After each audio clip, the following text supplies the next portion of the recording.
So picture this, you're about to set your new top play. You just gotta hit the final section of a map. You're nervous, and then you take note of your condition. For some reason your hand holding your mouse feels very uncomfortable, but you have no time to adjust your grip. You end up missing and ruin that run. So if you're a mouse player, you've probably already heard of mouse drift or have personally experienced it before.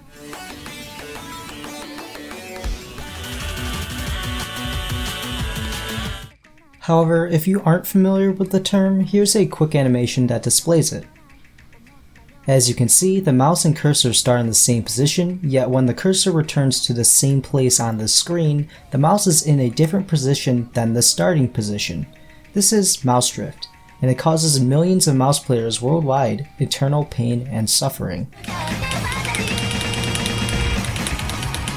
Don't drift. Don't drift. Alright, I'll be honest, there's no actual fix to mouse drift, but there are a few ways you can mitigate it, which is what I'll be discussing shortly.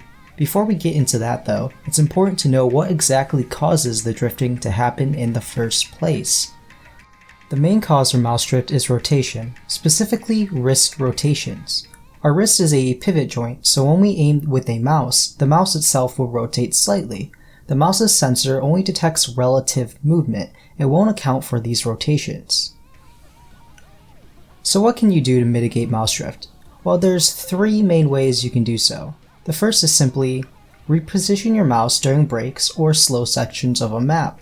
Most higher level mouse players tend to unconsciously do this, which usually involves them quickly picking up the mouse and resetting their position. At first you may only be comfortable doing this in breaks of the map, but over time you'll get more comfortable doing it, eventually reaching the point you can do it during gameplay in under a fifth of a second or so. This one is the most obvious way to alleviate mouse drift, and it's probably something you're already doing, but getting more and more comfortable with resetting your mouse position is a vital component for any mouse player. The second way you can mitigate drift is through keeping your mouse oriented as straight as possible, meaning you try not to rotate your mouse in an angle different from your starting angle. Sounds pretty complicated, but one way you can do this is by aiming with your arm instead of wrist. When you aim with your arm, you tend to not rotate the mouse as drastically as you would by aiming with your wrist. A known player who does this is FunOrange, and I'll show you a clip where you can see his wrist hardly moves while aiming.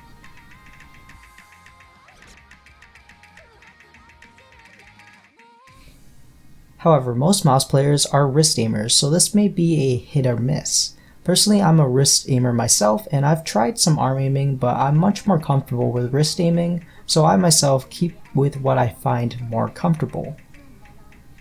Nevertheless, if you are a wrist aimer, there is a silver lining.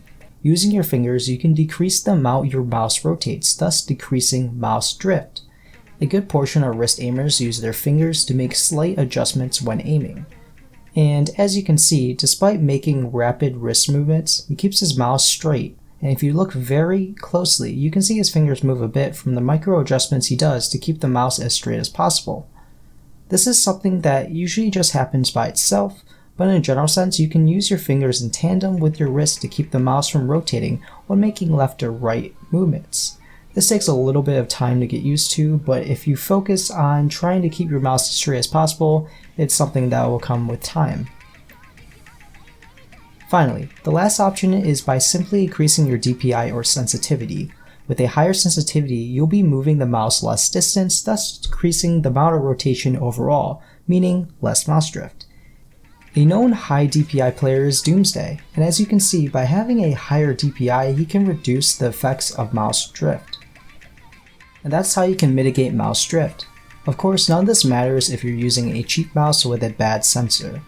Moreover, be sure that you're using proper mouse settings such as Windows mouse acceleration turned off and in-game raw input is on. Also, when I said there was no fix to mouse drift earlier in the video, I was lying. There technically is one, but it's akin to absolute heresy, and if you use it, you deserve one-ply toilet paper for the rest of your life.